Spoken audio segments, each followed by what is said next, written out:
Light गिरी थी, जो देखकर वहाँ पे खड़ा एल्डर फेंग से बहुत ही ज्यादा इम्प्रेस हो गया था। और यहीं से नेक्स्ट एपिसोड की शुरुआत होती है, जहाँ वो एल्डर फर्स्ट राउंड को जीतने वाले सभी लोगों से कहता है अब तुम सबका सेकंड टेस्ट लिया जाएगा, जिसमें तुम सबको अपनी की हुई प्रैक्टिस का यूज करते हुए अपनी ट्रू स्किल्स को दिखाना होगा, क्योंकि इस टेस्ट में तुम सबको अपनी स्पिरिचुअल पावर का यूज करते हुए एक स्टोन को रिफाइन करना होगा। और ये कहकर वो एल्डर उन सभी को लेकर एक अलग ही जगह पे आ गया था, जहाँ पे लगातार आग के गोले गिर रहे थे और उन सभी को इन आग के गोलों से बचते हुए उन स्टोन्स को रिफाइन करना था, जो कि उन सभी के लिए बहुत ही ज्यादा मुश्किल होने वाला था। और जैसे ही वो सभी लोग वहाँ पहुँचते हैं तो उन सभी के सामने उनके स्टोन्स आ गए थे, जिन्हें उन लोगों को रिफाइन करना था। और तभी वो एल्डर भी वहाँ आते हुए उन सभी से कहता है तुम सभी को इन स्टोन्स को रिफाइन करने के साथ साथ मेरे सवालों का जवाब भी देना होगा, क्योंकि ऐसा करने के बाद ही तुम लोग इस टेस्ट को पास कर पाओगे। लेकिन वो सभी लोग उस एल्डर की बात पे ज्यादा ध्यान नहीं दे पा रहे थे, क्योंकि उन सभी लोगों पे लगातार आग के गोलों से अटैक हो रहा था। और तभी एक आग का गोला डीमन क्लैन के लीडर के पास आता है, लेकिन डीमन क्लैन के लीडर ने उस आग के गोले को ऐसे झटक दिया था जैसे उसके सामने ये छोटे मोटे अटैक्स कोई भी मायने नहीं रखते। और ये देखकर फैंग भी काफी ज्यादा सीरियस हो गया था, और वो डीमन क्लैन के लीडर को देखते हुए अपने मन में कहता है ये पर्सन तो बहुत ही ज्यादा पावरफुल है, मुझे लगता है मुझे इससे केयरफुल रहना होगा।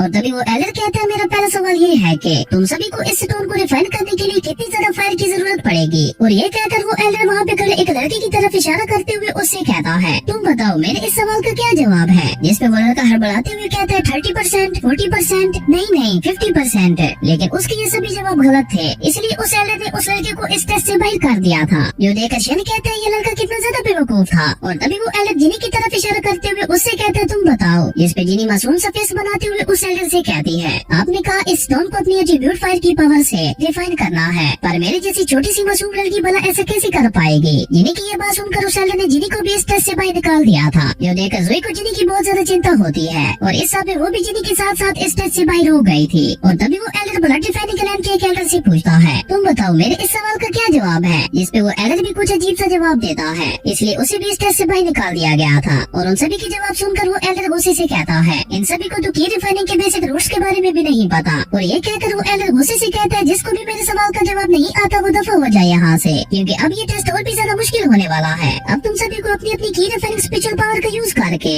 अपने अपने स्टोन्स को एक शेप देनी होगी, और ऐसा सिर्फ वही कर पाएगा जिसका अपनी स्पिरिचुअल पावर पे अच्छी तरह से कंट्रोल होगा। और जिसने भी इस स्टोन को सक्सेसफुली शेप दे ली सिर्फ वही नेक्स्ट राउंड में जा पाएगा। और उस एल्डर की ये बात सुनकर वहाँ पे खड़े 3 लोग तो चुपचाप ही वापस चले गए थे, क्योंकि अपनी स्पिरिचुअल पावर का यूज करते हुए ऐसा कर पाना बहुत ही ज्यादा मुश्किल था। और तभी हम ज़ाओ किंग को देखते हैं, जिसने अपनी फायर एट्रीब्यूट की पावर का यूज करके अपने स्टोन को सक्सेसफुली शेप दे दी थी। जो देखकर ज़ाओ किंग काफी ज्यादा खुश हो गया था। उसके बाद यूई के साथ साथ यूनकी, डीमन क्लैन के लीडर और यूनकी ने भी अपनी फायर एट्रीब्यूट की पावर का यूज करते हुए अपने स्टोन को शेप दे दी थी। उसी के साथ शेन ने भी सक्सेसफुली अपनी फायर एट्रीब्यूट की पावर का यूज करके अपने स्टोन को शेप दे दी थी। और शेन को इतनी आसानी से अपने स्टोन को शेप देते हुए देखकर वो एल्डर भी उससे काफी ज्यादा इम्प्रेस हो गया था। जिसके बाद वो एल्डर शेन की तारीफ करते हुए कहता है तुमने तो अपनी की स्पिरिचुअल पावर को पूरी तरह से मास्टर कर लिया है, लेकिन फेंग ने अभी तक अपने स्टोन को कुछ भी नहीं किया था। जो देखकर वो एल्डर फेंग के पास जाते हुए उससे कहता है अब तुम बताओ मेरे सवाल का क्या जवाब है। जिसपे फेंग उस एल्डर से कहता है मुझे नहीं लगता मुझे आपको आपके किसी भी सवाल के जवाब देने की जरूरत है। फेंग की ये बात सुनकर वो एल्डर गुस्से से कहता है क्या तुम ये सब मुझे टीज करने के लिए बोल रहे हो। और तभी ज़ाओ किंग भी फेंग पे गुस्सा करते हुए उससे कहता है तुम्हारी हिम्मत कैसे हुई मास्टर के साथ मजाक करने की, और तुमने तो अभी तक अपने स्टोन को शेप भी नहीं दी, तो इसका मतलब है तुम इस टेस्ट में फेल हो गए हो।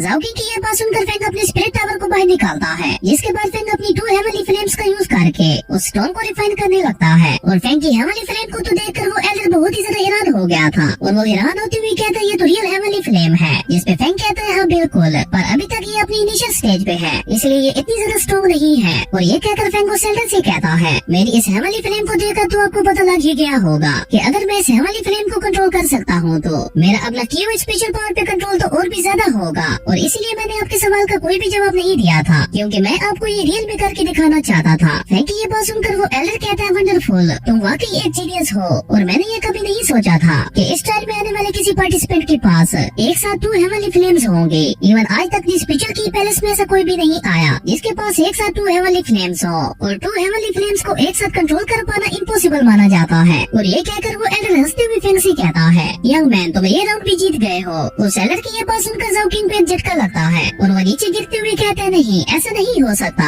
और तभी वो एल्डर एक एंशिएंट गोल्डन टायर को बाहर निकालते हुए फेंग से कहता है ये एक एंशिएंट गोल्डन टायर है जो कि तुम्हें तुम्हारी हेवनली फ्लेम को कल्टीवेट करने में मदद करेगा। और ये कहते हुए उस एल्डर ने वो टायर फेंग को दे दिया था, जिसपे फेंग भी बहुत ज्यादा खुश हो गया था और वो उस टायर के बदले में उस एल्डर का शुक्रिया अदा करता है। और फेंग को इस टेस्ट में पास होते हुए देखकर जिनी, जुई और सोफी तीनों बहुत ही ज्यादा खुश हो गई थी। और इसी के साथ हमारा ये एपिसोड यहीं खत्म हो गया।